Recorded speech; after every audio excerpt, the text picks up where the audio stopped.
Okay. But David, we appear to have doubled the size of the Navy. Well, I mean, it is a good news story, and I think we should recognise the achievement. We've got HMS Glasgow's in the water. HMS Glasgow is a Type 26 frigate. This is about 6,900 tonnes, 161 personnel, 7,000 nautical miles range, and it does 26 knots, and it has taken to the water for the first time. We see here STV News got some pictures of the ship. Just before its launch, it was taken onto a barge from a submersible barge from the shipyard in Glasgow, sailed down the Clyde, launched into the water via the barge, and then towed back up for finishing works.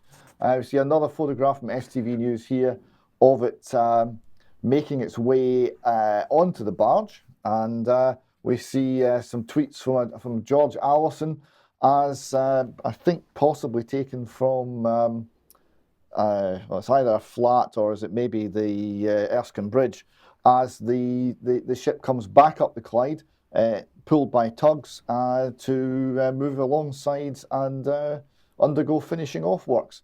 So there is a Type 26 frigate. It does show you how good Glaswegian shipbuilding can be if the SMP are not anywhere near it. But of course, it doesn't get over the main problem with the size of the Navy, what it's for, what we're asking it to do. And also, and I was looking for this, whatever happened to HMS Prince of Wales? There's nothing in the news about this. It's complete silence, from which I conclude the problem with the propulsion system must be very serious indeed. Thoughts? Well, I think you're absolutely right on that. I was just wondering what the temperature of the water was there for HMS Glasgow, but hopefully that won't be a problem. Not in the Clyde, I wouldn't have thought. But anyway, okay, if you like what the UK column does and you would like to support us, please head over to community.ukcolumn.org. There are options to help us out there. You could pick something up from the UK column shop, but if you're going to do that, then I would strongly urge everybody to get their orders in this week, because with postal strikes and so on, it's going to be tricky to guarantee. We can't guarantee, but it's going to be tricky to get stuff out to everybody by Christmas. But please do share material on the various platforms. I'd just like to remind everybody that there is a YouTube channel which is putting UK column material up. That's at UK column extracts. And thanks to Kenny for all the hard work that he's doing there. We would just like to ask everybody to use this to share extracts from the UK column news as you see fit. Yeah, excellent. And David, that takes us on to a conference.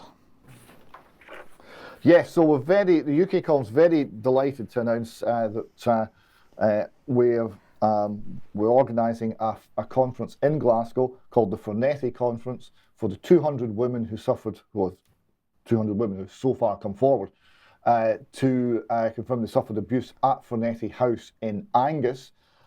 This has been done in consultation with the Fresh Start Foundation, and it's to be held on Sunday the 22nd of January, and it's at St Luke's, an arts and music venue in Bain Street in Glasgow. That's near Barrowlands, and it's nice and central, so I hope we'll have a huge turnout from the ladies who are campaigning for justice over Fornetti. This will be the first time that they will all have a chance to meet each other. There will be speakers, and we'll confirm times and the speaking arrangements in the weeks to come. Okay, and a special event. And we are doing a special on Thursday, so kicking off about 4:30 in the afternoon. It's a UK column special, along the same lines as the Doctor for COVID ethics events we've run in the past, but this one's on education. It's called Education Not Indoctrination, and we'll be looking at various aspects of the manipulation of our children through the schooling system, including the sexualisation of children, including critical race theory being taught, queer theory being taught, and all of these related issues, and the pushback against them, including the legal action taken by the ladies in Wales, and many other practical moves to push back and fight back against what has been done to our children by our government. And just to clarify, David, that's Thursday the 15th of December, not this Thursday, so it's Thursday week. Sorry, I beg your pardon. Yes, Thursday the 15th, yes.